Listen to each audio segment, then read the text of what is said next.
Hey guys, Classique here with another artifact video, and today I want to talk about 3 reasons why you should be maybe a bit skeptical about artifact.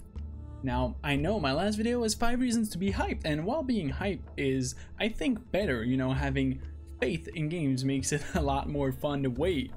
I'd rather take the positive route than the cynical one every time. But that shouldn't mean you should go in with blind faith. Therefore, today I'm going to show you my 3 main queries that I have, or 3 main doubts about what could make Artifact fail. I hope you enjoyed, and if you do, subscribe for more Artifact content.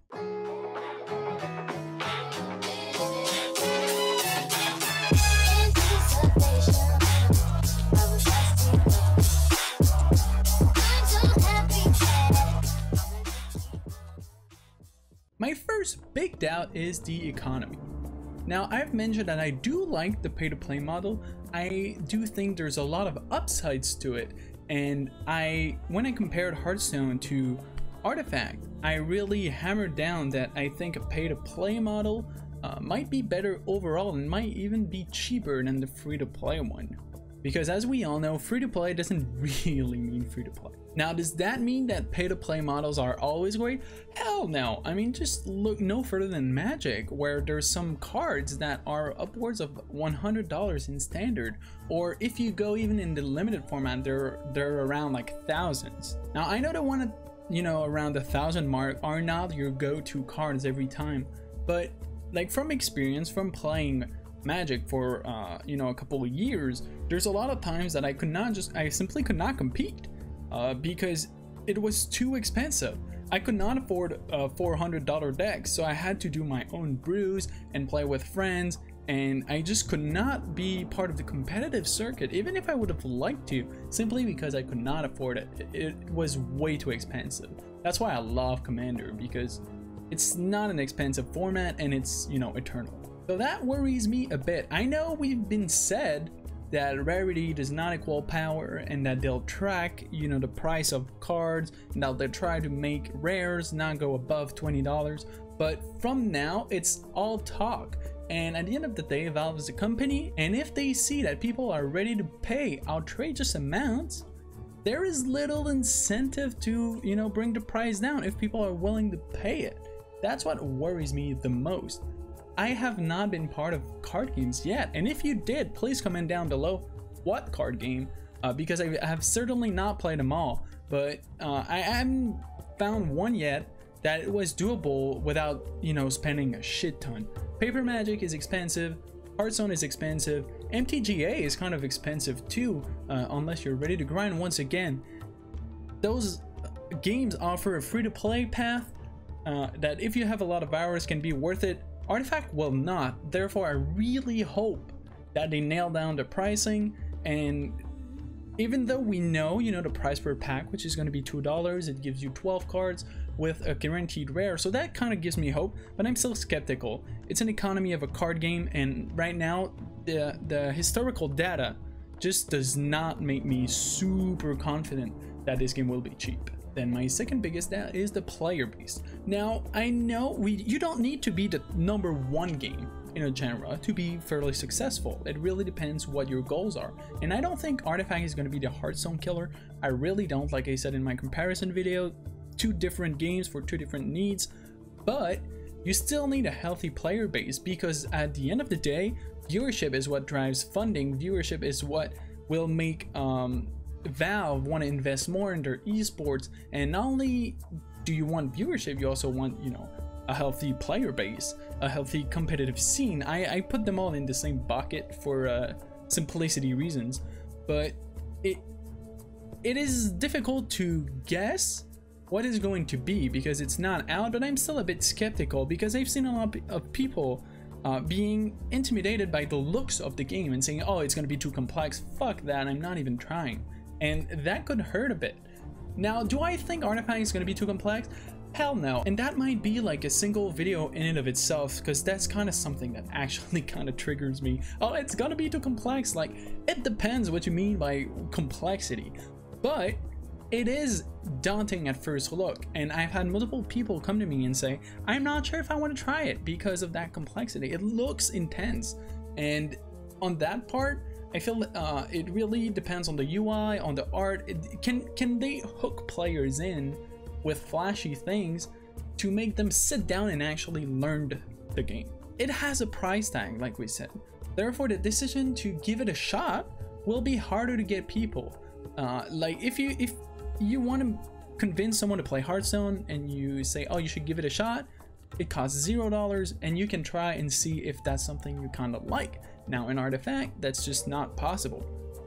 They will have to pay, and that might be just enough for someone to completely glance over it, and that kind of scares me, honestly. Valve has a good track record of making good economy models, but you know, they're kind of tied together. If the game is way too expensive, the player base is gonna have a hard time. I'm still hopeful. Like, don't take this skepticism vid about like, oh, it's gonna be garbage and all that shit. No, but you know, it's some things that I feel like I'm confident they're gonna nail, and there's other things that I'm like, you know, I'm not too sure. No game is too big to fail. I don't believe that. Some games won't work or won't work as well as they'd hope. Now that's a bar that is entirely subjective. I mean, I've seen people calling League dead, and it's still like top Twitch game, there's millions of players. Not everyone has the same definition. Now the last part is tied to any card games ever, and is the meta game diversity. What do I mean by that? I mean that I'm skeptical of them being able to ensure a fun and healthy metagame that's going to be diverse throughout the competitive play. And it's so important. And I'm not saying that because I think they are bad designers, but simply because I don't know what, you know, I haven't been in the alpha, I haven't been in the beta, I don't know how good they are at this. So I'm going off of things I've seen in Magic. In the early days, Magic actually had hard days where some sets completely broke everything and almost killed the game. That can happen. I'm not saying it will, but it could, and that's something that, you know, I always go in with some skepticism when I get into a card game. Now the other thing goes with the delay before sets. We don't have confirmation on this. They confirmed that they want to do more sets. Now they all focus on the base set, which I totally get. You know, get the game out and running, and then you'll move on to other sets. But we don't know yet the time between them, and that's something that in Hearthstone was always a problem for me. There's always like a 1 month to 2 months period before another expansion, and it's just either completely boring or it's just like, oh man, we need some freshness. I feel like 3 expansions a year is not enough for a digital card game. I think you should go maybe 4 smaller ones. That way you get an influx of new things every 3 months. Now you get, you know, the reveal season between that, and you get like, you know, a constant flux of new things. It changes, it's really fun, it's fast paced. I feel like some digital card game designers still think about the paper route, where, you know, in Magic they are slower than your typical online game like League or Dota. But a digital card game is not the same as a paper card game. Things go much faster in the digital play space. First of all, Magic, you need to find friends to play with, or you need to go to FNMs, but it's way harder to play Magic 8 hours in a day, every day, than it is to play a digital card game. Therefore, metagames solve slower. You have people taking more time to experience some combos. Therefore, I think the meta can last longer without people getting tired. Now with online games, it's different, and I haven't seen yet a dev of a card game that, you know, made sure that everything was fresh all the time. I think on that case, they need to take maybe not the Dota route where, you know, there's something that is almost game changing every 2 weeks. That is a bit too long, because in card games you want people to be able to, you know, try to figure things out, try to counter other cards. You want them to give some times. But whenever I've experienced, you know, devs say, oh, we want to give time to the player base, they give way too much time, and eventually, you know, it's too much, and we're just stuck with a dull meta. And that's something that I'm skeptical about it, as I am for every card game. I really wish that even if the game's not out, I'm not bored yet, but I know eventually there will be that time where hardcore players, they will crave for new modes. So we're talking here limited, so there's draft, there's sealed, those are the two types of limited format that exist.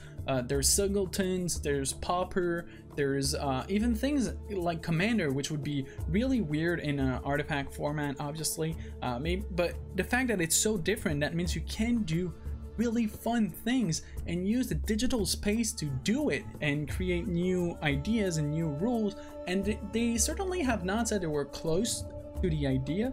And I will, I don't know, I'm not saying they won't do it, and I'm definitely not giving hope. I mean, the game's not even out yet, but it's something that I'm skeptical, and I will keep my eye on how the pace of development goes, just to try to know how healthy it'll be. I mean, just look at Hearthstone, still a top game, still doing extremely well, and they've been facing complaints for months, and now there's multiple reasons why that could be. Maybe because there's just no other competitor that's big enough.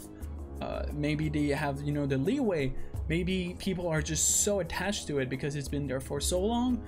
There might be multiple reasons, but I do think that for me it was too slow, and I eventually stopped caring really about Hearthstone. I still play casually, but I stopped caring because when you're actually hardcore in the game, the meta actually solves itself in like less than a month usually, and then you grind that one to four decks hours on end, and it gets tired really quickly. And I know that's a problem for the 0.1% of players that play really hardcore all the time, but I do think that those players are important.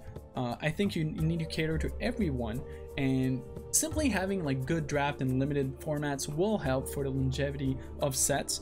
Definitely that's going to be fantastic. I just wanted to share that this is a point where I go in with some skepticism. What are your thoughts? What are you skeptical about? Please share it with me, because I've seen some people say I'm not too sure about Artifact, but having trouble actually coming up with like the good reason why, and I want to understand your perspective. I can't wait for the game to finally launch, and until then, have a wonderful day.